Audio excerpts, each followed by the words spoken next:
Is your Ford F-150 key fob not working? The most common culprit is a dead battery.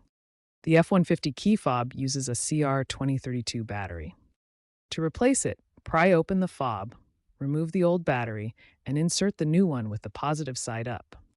If a new battery doesn't solve the issue, try resyncing the fob.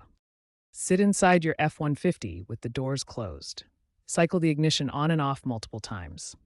Then press the lock and unlock buttons on the fob simultaneously. Some newer models may require using the driver's door handle method. Check your owner's manual for specific instructions. These steps address the majority of key fob issues, potentially saving you a trip to the dealership.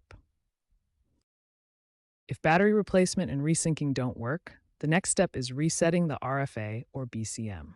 For 2011, 2016 F-150 models, disconnect the truck's battery for 10 minutes. For 2017 and newer models, this requires a Ford diagnostic tool or dealer service.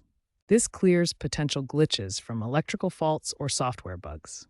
However, attempting BCM resets on newer models without the proper tools can void your warranty, so proceed with caution. If these steps fail, or if you suspect BCM failure, consult a Ford dealer. Key fob issues can sometimes indicate more complex problems. Ford also offers extended warranties on key fobs for affected models, so check if yours qualifies. Consider using the Ford Pass app for phone as key functionality as a backup.